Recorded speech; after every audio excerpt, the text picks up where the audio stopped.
Baik, Pak Afrinaldi, kita akan melaksanakan ujian komprehensif ya. Gimana kabarnya? Sehat, Pak ya? Alhamdulillah sehat, Pak. Sehat, santai aja, Pak. Ya, Pak. Eh, Pak Afrinaldi kemarin sudah ada enggak apa namanya mengikuti pendalaman materi yang materinya tentang teori-teori belajar ya? Kemarin itu dalam pendalaman materi ada sejumlah teori belajar, mulai dari teori belajar behavioristik, kognitivistik, konstruktivistik, teori belajar humanistik, teori belajar sosial gitu ya. Bisa enggak Pak Afrinaldi ya jelaskan apa yang Pak Medi dapatkan atau pahami tentang 5 teori belajar tersebut gitu. Mungkin dengan menyebutkan kalau bisa tahu ahlinya siapa, lalu salah satu dari pendapat atau teori mereka gitu ya. 5 teori belajar itu. Ya silakan Pak Afrinaldi, tahu enggak? Apa yang tahu? Eh, tentang teori-teori pelajar ini, Pak. Ya, Pertama teori apa, Pak? Teori behaviorisme. ya, Itu, bentar, Pak. Teori ini eh, memberikan gambaran kepada kita bahwasanya eh, dalam pembelajaran itu harus menggambarkan bahwasanya kehidupan harus sesuai. Artinya seorang anak didik harus menggambarkan terlebih dahulu tentang apa-apa yang akan dipelajarinya. Artinya seorang guru harus berupaya terlebih dahulu bagaimana siswa itu bisa paham. Jadi seorang guru tersebut harus memberikan pemahaman terlebih dahulu. Kemudian selanjutnya menekankan adanya hubungan stimulus dengan responden. Artinya ada timbal balik antara guru dengan siswa gitu, Pak. Selanjutnya yaitu konstruktivis. Itu teori yang mengedepankan atau mencipta atau membangun membangun sikap atau diri dari anak tersebut. Membangun artinya memacu siswa untuk lebih aktif dalam pembelajaran yang dilakukan.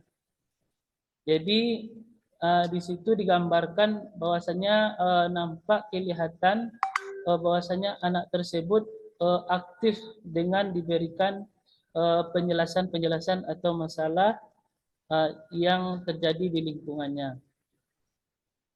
Selanjutnya yaitu kognitivisme. Teori ini mengedepankan atau mencipta, membangun sesuatu yang telah dipelajari. Artinya kegiatan ini mereka ini telah mempelajari terlebih dahulu tentang sesuatu yang mereka inginkan. Kemudian setelah itu mereka bisa menyimpulkan apa yang telah mereka pelajari. Kemudian selanjutnya yaitu teori tentang humanisme. Itu teori yang memanusiakan manusia. Artinya teori ini seseorang individu mempunyai kemampuan sendiri untuk menciptakan atau beradaptasi dengan lingkungannya.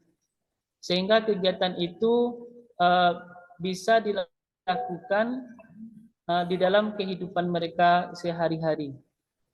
Jadi kegiatan ini berdampak kepada tempat tinggal mereka itu sendiri.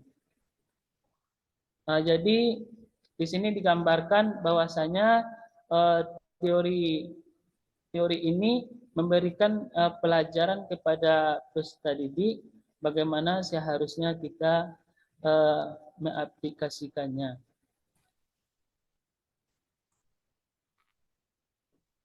Oke, baik. Yang terkena. Ya, baik. Sekarang saya akan tampilkan modul ajar Bapak ya. Tapi sebelumnya tolong Ainul Fikri untuk share screen-nya diberi izin ya.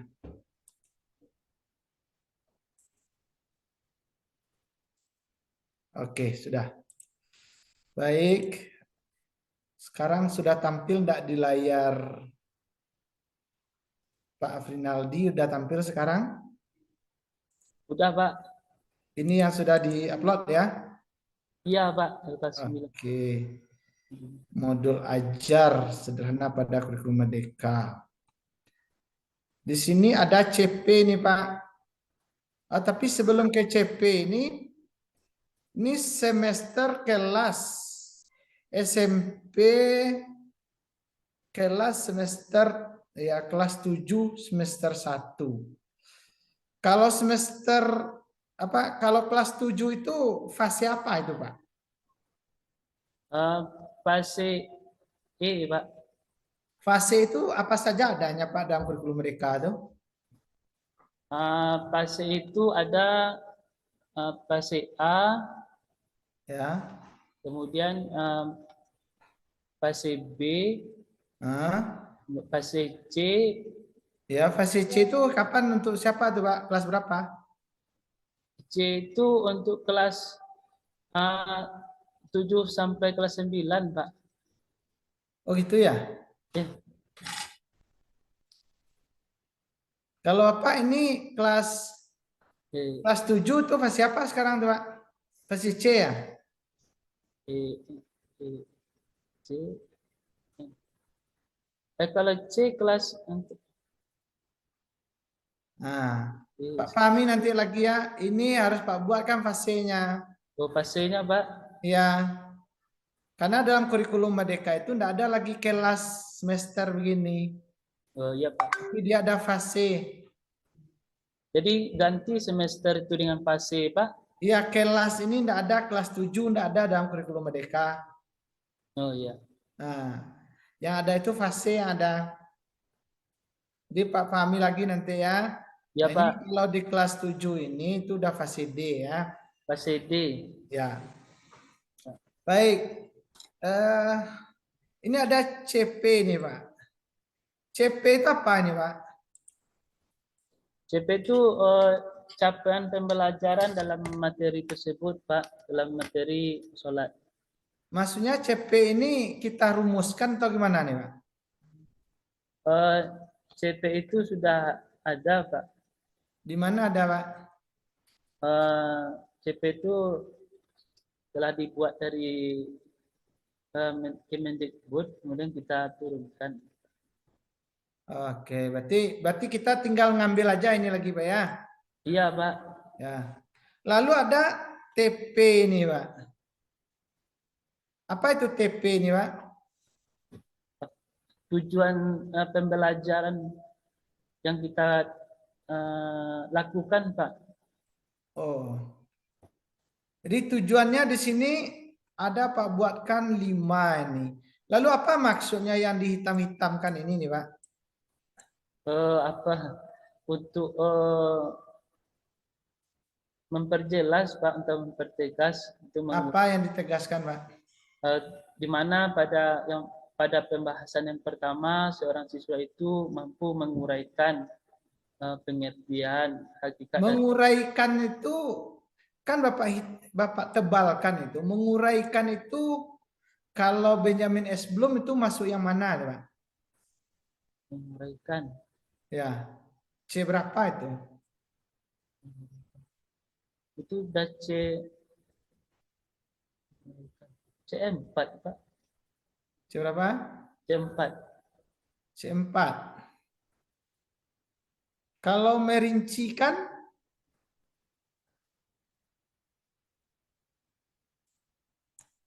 C berapa, Pak? Sama, Pak. Kalau merumuskan, menguraikan, membuat Kalau itu C5, C6, Pak. Membuat itu C6, Pak. ya, membuat itu C6 ya. Ya. Create. Ini ada istilahnya tujuan pembelajaran ya. Di dalam kurikulum Merdeka itu ada istilahnya ATP, Pak. Pernah dengar enggak Pak ATP itu? ATP, Pak. Ya, apa arti ATP itu? Eh, alur tujuan dari pembelajaran, Pak. Nah, mana dia sini kok enggak ada alur tujuan pembelajarannya, Pak? Oh, iya, Pak. Hmm. Berarti di sini belum ada alur tujuan pembelajaran Bapak. Oh, iya. Berarti Ah, letaknya di mana tuh, Pak? ya, tentu setelah TP.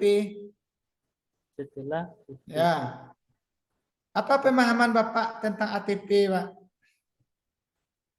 Apa pemahaman Bapak tentang ATP? ATP itu langkah-langkah yang akan kita terapkan atau yang akan kita ajarkan, Pak. Langkah-langkah yang akan diterapkan? Atau yang akan kita ajarkan. Masa iya langkah-langkah itu? Ini Alur, ada kegiatan ini. Kegiatan ini langkah-langkah ini maksudnya gimana ini? alur tujuan. Kegiatan yang harus dicapai, Pak. Ya, itu ya Pak. Saya juga bertanya itu, enggak tahu juga saya. Iya. Nah, jadi Bapak Fahmi lagi. ATP Ya, itu dia kumpulan dari tujuan-tujuan pembelajaran yang telah tersusun, nanti disusun secara sistematis pencapaiannya dalam satu fase begitu ya, dalam fase tertentu. ya, Pak. Dia ada pakai fase juga. Terus sekarang di sini ada kegiatan pembelajaran. Langsung kegiatan pembelajaran Pak buat di sini. Oh, ini ada lagi di bawah ya, modul ajar. Apa bedanya? Inilah. Ini saya lihat ini ada kompetensi awal nih. Apa maksudnya nih, Pak?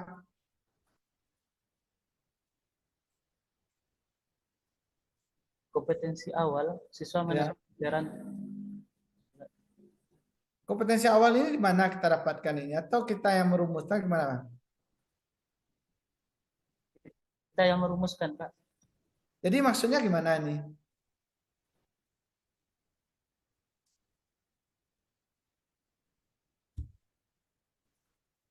Maksudnya kompetensi awal ini maksudnya gimana? Apakah sebelum belajar siswa sudah harus mampu begini gitu? Atau nanti setelah belajar siswa mampu begini gitu? Gimana? Sebelum belajar, Pak. Sebelum belajar. Ya, Berarti sebelum belajar mereka sudah harus mendalami peran aktivitas sholat sebagai bentuk diri sendiri dan dari keburukannya. Ya maksudnya ini apa ini kompetensi awal nih, Pak? kemampuan yang dimiliki awal, kemampuan yang dimiliki siswa, Pak, sebelum memasuki materi ini. Berarti ini harusnya analisis kemampuan awal itu tentu dilakukan setiap awal fase gitu Pak ya. Ya, Pak. Setiap analisis kita setiap awal fase. Itu ada profil pelajar Pancasila nih Pak.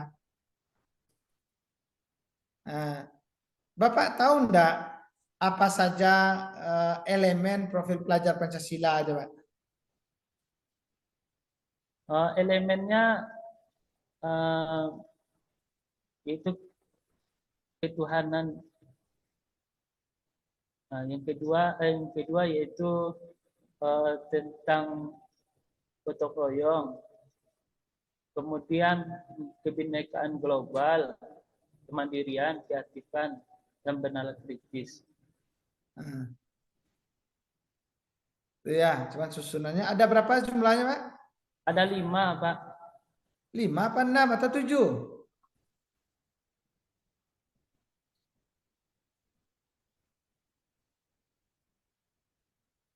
Berapa yang Bapak dapatkan kemarin? 6, Pak. Hah? 6. Enggak 5, Pak? Beriman, bertakwa kepada Tuhan Yang Maha Esa, berakhlak mulia, bernegara global, gotong royong, mandiri, kreatif, dan berpikir kritis. Okelah. Terus ini kok banyak pakai link ini apa maksudnya nih, Pak? Itu materinya, Pak. Ya, kenapa kok harus pakai link seperti itu, Pak? Supaya untuk menyampaikan materi itu mudah disampaikan, kemudian anak mencari di menggunakan aplikasi untuk membukanya. Bapak pernah dengar enggak ada istilahnya TPACK atau TIPEK?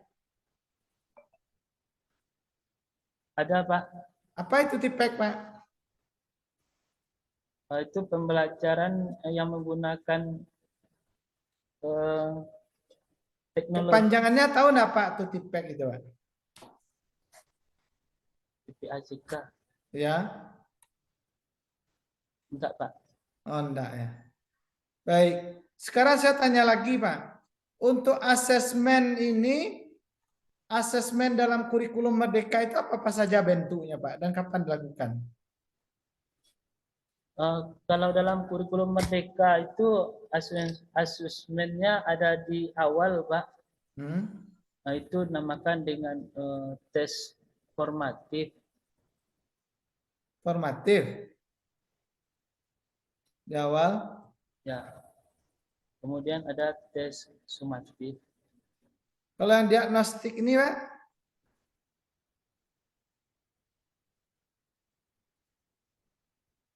Apa bedanya formatif itu dengan diagnostik ya?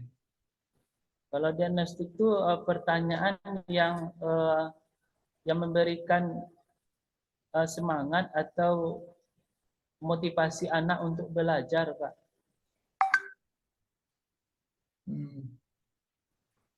Kalau yang formatif, Pak? Formatif itu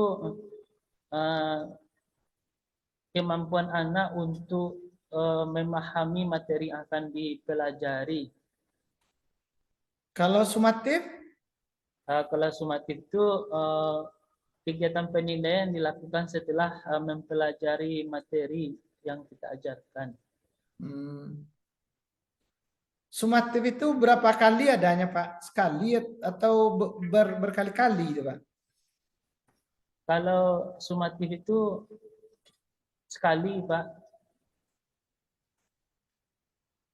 Sekali aja ya? Ya, Pak. Kayak ujian semester gitu? Kalau materi pertama nanti diujikan selesai nanti diujikan. Jadi kalau untuk kalau untuk ujian semester pun ada ujian dalam bentuk sumatif, ada tengah semester, sumatif, akhir semester. Berarti sumatif itu enggak sekali, Pak? Kalau untuk satu materi sekali, Pak. Kalau untuk akhir itu ada sumatif tengahnya, ada sumatif akhirnya, Pak. Ya. Baik. Terkait dengan penilaian, Pak ya, kan ada 3 ranah kan, Pak? Ranah dalam pembelajaran itu kan ada ranah kognitif, ranah afektif, ranah psikomotorik, kan gitu? Ya, Pak. Nah, saya ingin tanya sama Bapak, untuk ranah kognitif itu biasanya gimana instrumen yang kita gunakan untuk menilainya, Pak? instrumen untuk menilai Ranah kognitif. kognitif.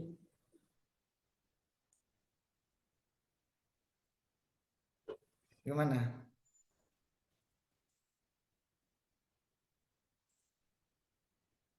Kalau kognitif itu dengan memberikan soal-soal, Pak, bentuk pilihan ganda.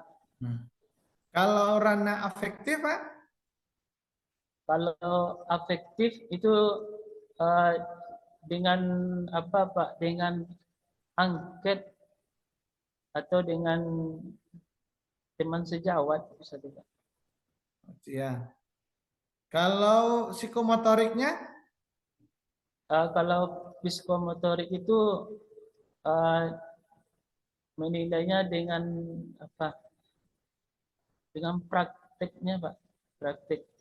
Contohnya membuat portofolio atau membuat karya, Pak. Sekarang saya tanya Pak Afrinaldi ada bikin PTK kemarin. PTK ada, Pak. Apa judulnya, Pak? Judul PTK, Pak. Ya, yang Bapak buat. Judul PTK kemarin penerapan model jigsaw, Pak, dalam pembelajaran PAI di SMP. Begitu aja judulnya, Pak. Iya, Pak. Judul lengkapnya gimana, Pak? Ingat enggak? Atau ada data apa enggak? Judul lengkapnya bisa Pak tampilkan enggak? Coba tampilkan dulu, Pak. Ya, bisa tampilkan, bisa Pak share screen. Coba dulu, Pak.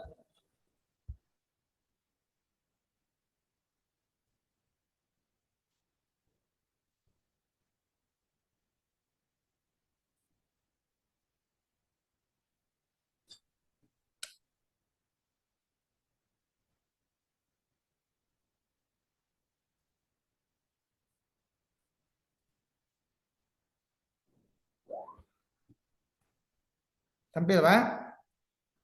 Bentar, Pak, sedang membukanya, Pak.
Oke.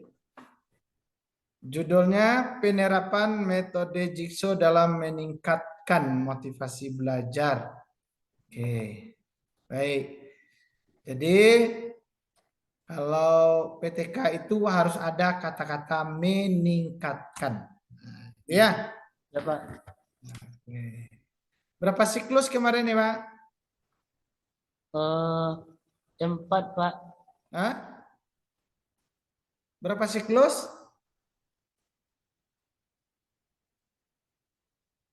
4 siklus, Pak. 4 siklus. Apa saja 4 siklus tuh, Pak? Ada apa, Pak? Ada perencanaan, Ya. kemudian pelaksanaan, Hmm. setelah itu pengamatan, Hmm. itu refleksi. Ya, itu berapa siklus namanya tuh, Pak? Itu 1, Pak. Nah, 1. Jadi yang ini Bapak lakukan 4 siklus ini.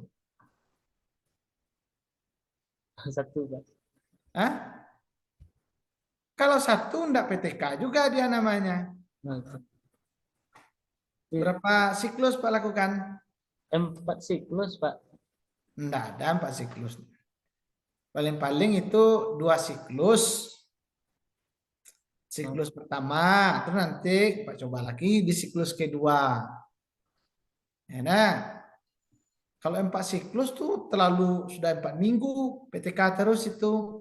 Siklus pertama, siklus kedua, siklus ketiga, siklus keempat. Wah, itu panjang itu. 2 siklus 4 minggu. 2 siklus, Pak. Ya. Nah, sekarang coba dihentikan share screen-nya, Pak. Hentikan. Stop. Ada stop share screen. Nah, oke. Sekarang coba Bapak mengajar dengan modul ajar yang sudah Bapak buat itu.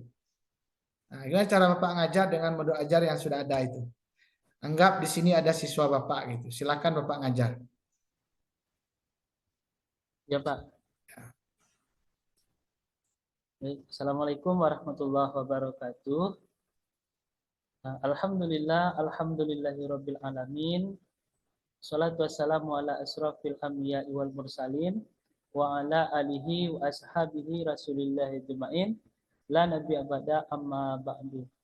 Puji syukur kita ucapkan kehadiran Allah Subhanahu wa taala yang mana pada kesempatan kali ini kita bisa melanjutkan pembelajaran pendidikan agama Islam. Baik, anak-anak Bapak semuanya, sebelum kita memasuki pembelajaran, sebaiknya kita terlebih dahulu yaitu berdoa, yaitu akan dipimpin oleh ketua kelas. Baik, dengan doa yang telah dipimpin oleh ketua kelas tadi, mudah-mudahan pembelajaran kita bisa berjalan sesuai dengan apa yang kita pelajari pada kesempatan kali ini. Baik, anak-anak Bapak semuanya, pada kesempatan kali ini siapa yang tidak hadir pada pertemuan kita? Baik, pada pertemuan kita hari ini semua kita hadir, alhamdulillah. Jadi untuk itu marilah kita fokus terlebih dahulu untuk mempelajari materi kita yang akan kita pelajari pada kesempatan kali ini. Baik, anak-anak Bapak semuanya, materi kita yang minggu kemarin sampai di mana? Baik. Oke, udah cukup. Ya, Pak. Udah cukup. Jadi cukup demikian ujiannya Pak Fernaldi ya. Ya, Pak. Tolong disempurnakan lagi modul ajarnya. Kemudian pemahaman Pak Afrinaldi tentang kompetensi pedagogik ya atau tentang pedagogik secara menyeluruh untuk dapat ditingkatkan lagi. Ya, Pak. Baik, cukup demikian saja ujian kita. Terima kasih, Pak. Ya.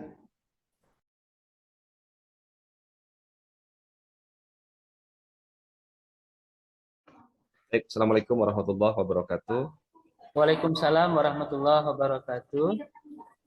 Alhamdulillahirabbil alamin. Syukur pada Allah pada pagi hari ini kita akan melaksanakan ujian kompre pendidikan profesi guru LPTK UIN Syekh Jamil Jambe Bukit Tinggi. Sekarang giliran saudara Afrinaldi ya. Pak. Ya, Afrinaldi. Baik. Pertama, apa kabar Afrinaldi? Alhamdulillah sehat, Pak. Baik ya. Ya, Pak. Ya.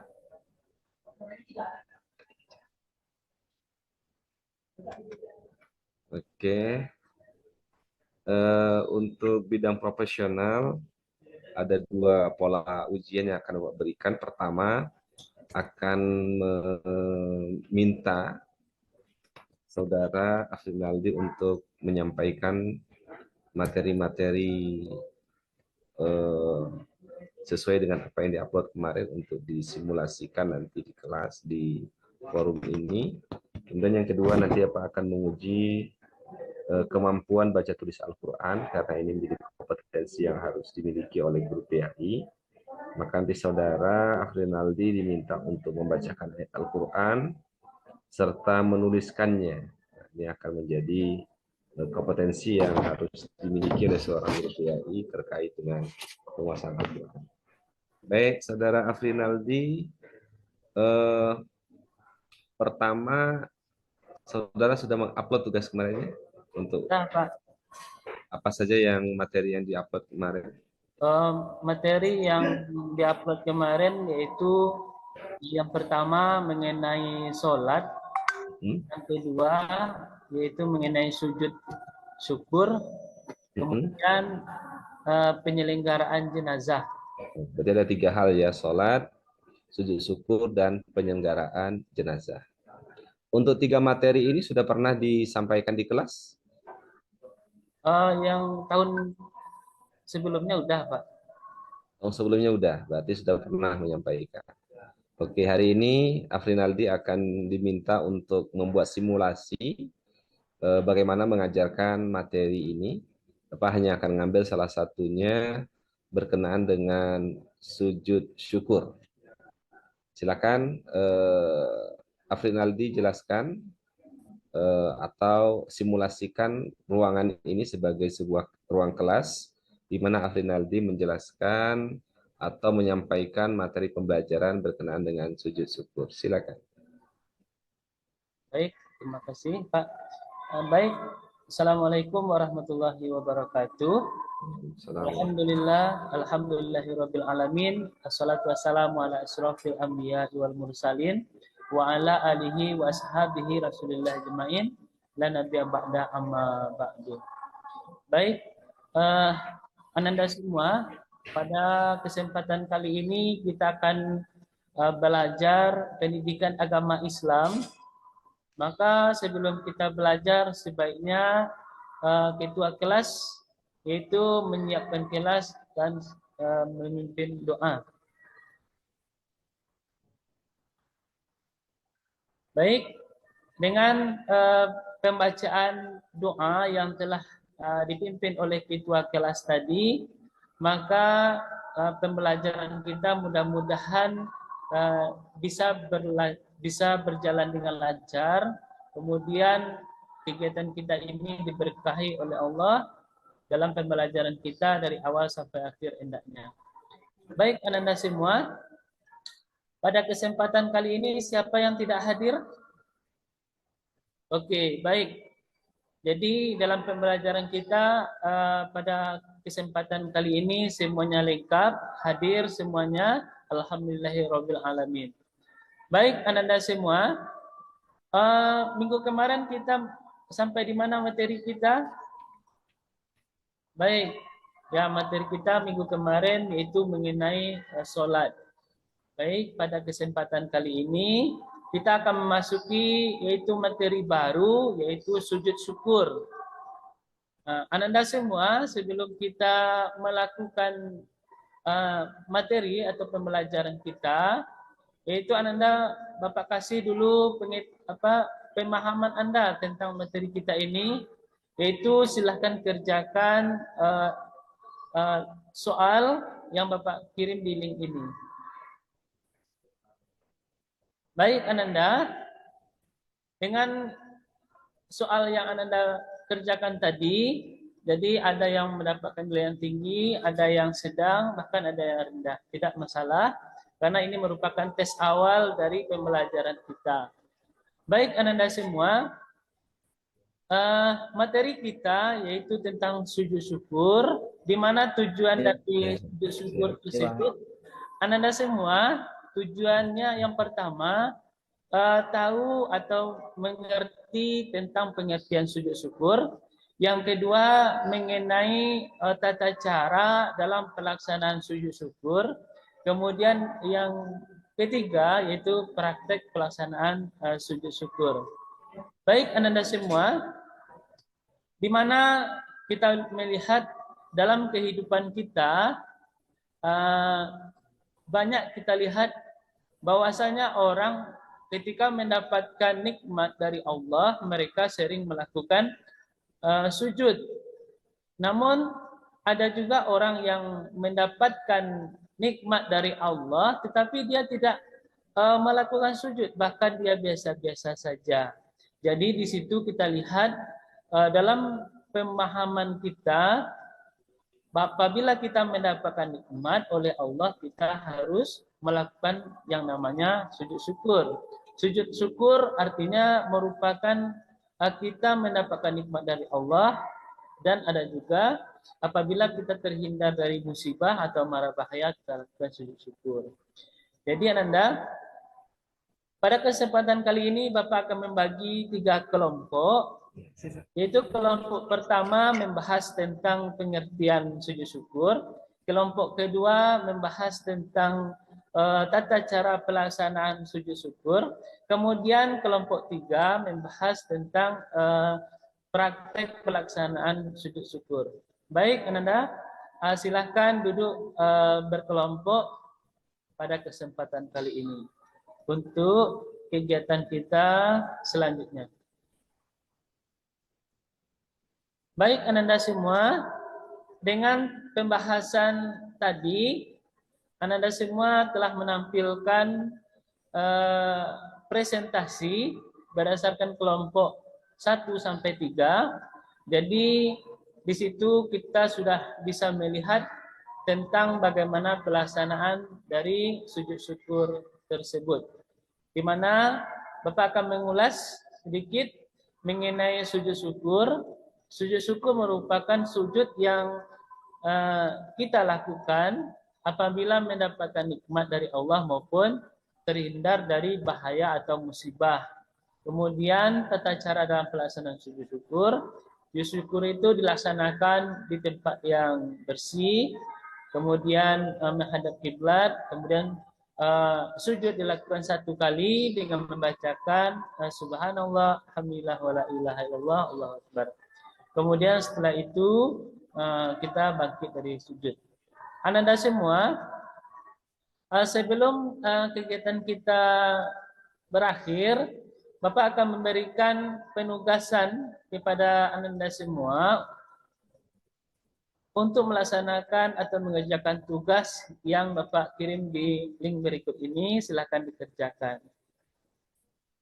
Baik, Ananda semua, dengan telah mengerjakan tugas tadi, maka berakhirlah pembelajaran kita pada kesempatan kali ini. Kemudian tugas di rumah silahkan kerjakan latihan halaman 1 sampai halaman 3. Baik, demikianlah kita belajar pada kesempatan kali ini. Kita akhiri dengan baca hamdalah. Alhamdulillahirabbil alamin. Assalamualaikum warahmatullahi wabarakatuh. Baik, Saudara Afrinaldi, ya.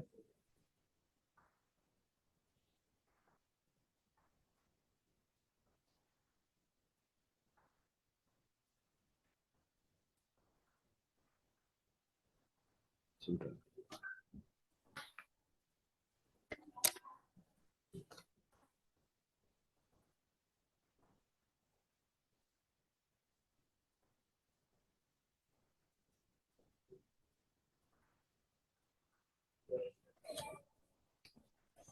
Saudara Afrinaldi, tadi materi tentang sujud syukur, ya. Ya, Pak. Kalau bicara tentang sujud syukur itu hukumnya wajib, sunnah, mubah, atau apa? Hukum melaksanakan sujud syukur sunnah, Pak. Sunnah. Ada dalil yang menjelaskan itu? Dalil tentang sujud syukur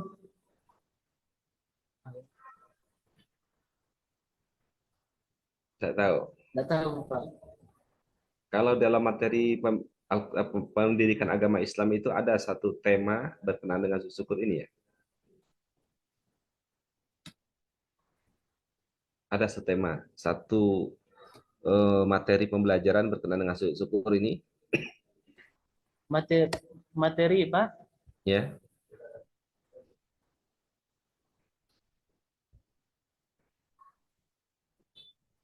Di RPS-nya ada materi tentang sujud syukur.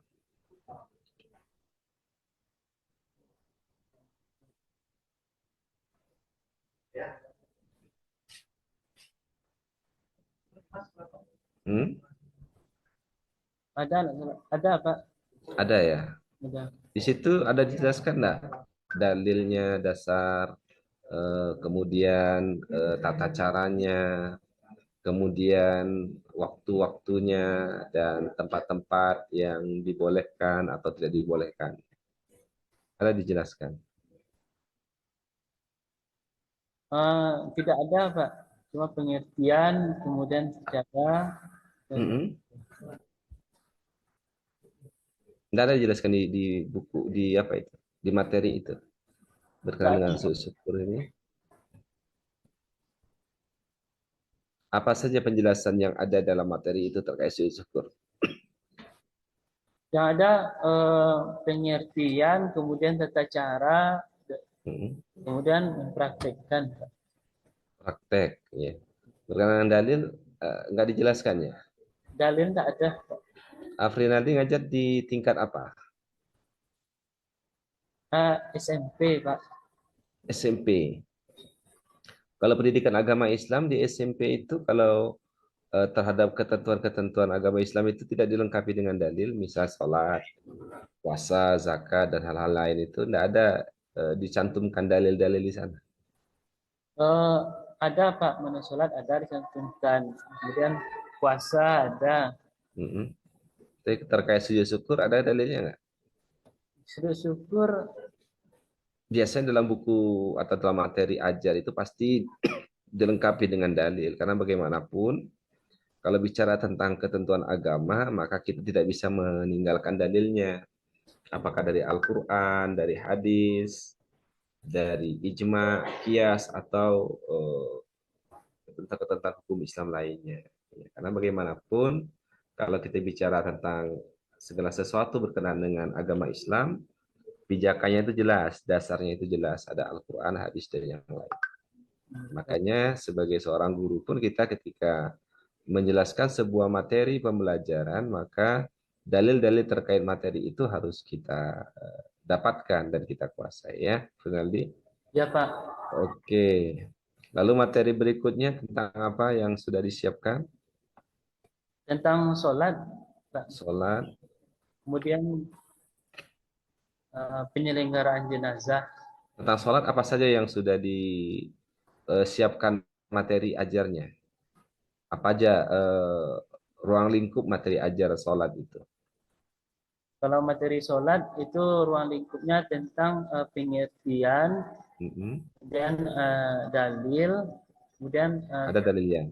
ya, kemudian tata cara pelaksanaan sholat, kemudian rukun, kemudian manfaat melaksanakan sholat. Manfaat, oke. Berarti ada dalil ya. Kalau berkenaan dengan sholat jenazah, apa sih ruang lingkup yang materinya? Kalau dalam penyelenggaraan jenazah, ruang lingkupnya itu ada tentang memandikan jenazah, kemudian mengafani, menyolatkan dan menguburkan. Langsung ke praktek saja, tidak teori-teori tentang jenazah nggak jelaskan? Tidak Pak. Hukum menyelenggarakan jenazah, dasar perintah melaksanakan jenazah itu nggak dijelaskan? Enggak Pak. Nah, oke.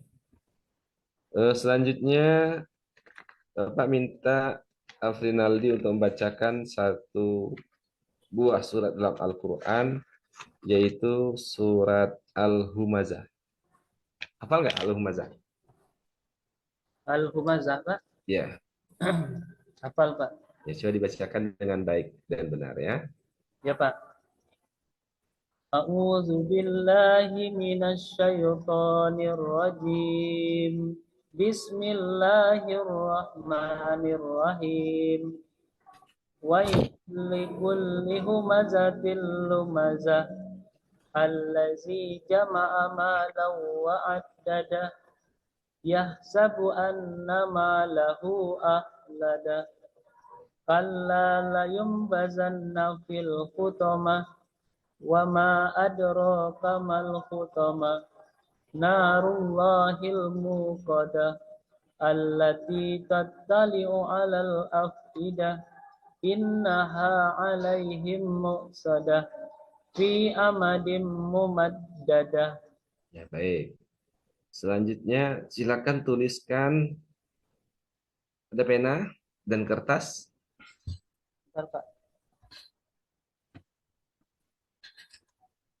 Tulis langsung ya, tidak boleh melihat mushaf ya. Surat apa, Pak? Tuliskan surat Al-Fatihah 1 sampai 3. Al-Fatihah 1 sampai 3. Ya, nggak boleh lihat Quran ya. Ya, Pak. 1 sampai 3.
Sudah, Rinaldi?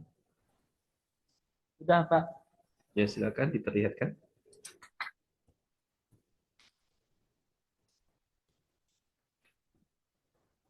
Nggak kelihatan. Nggak kelihatan, Pak. Ya,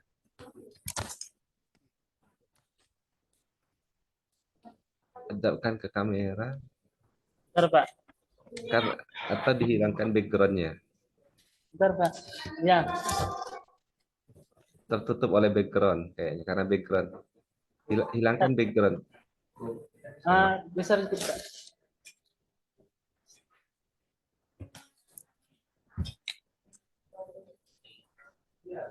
Bisa Pak?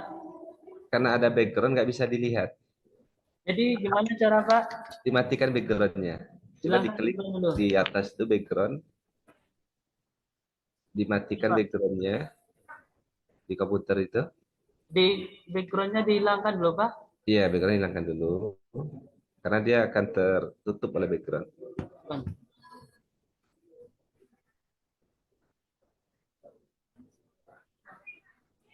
Matikan background Arsenal dulu. Bentar Pak. Nah, itu. Nah, Silakan. ini Pak. Eh, ke.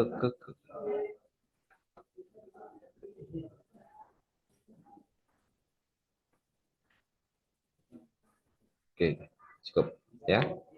Baik, untuk ujian sesi ini kita cukupkan dan dipersilakan yang lain untuk masuk.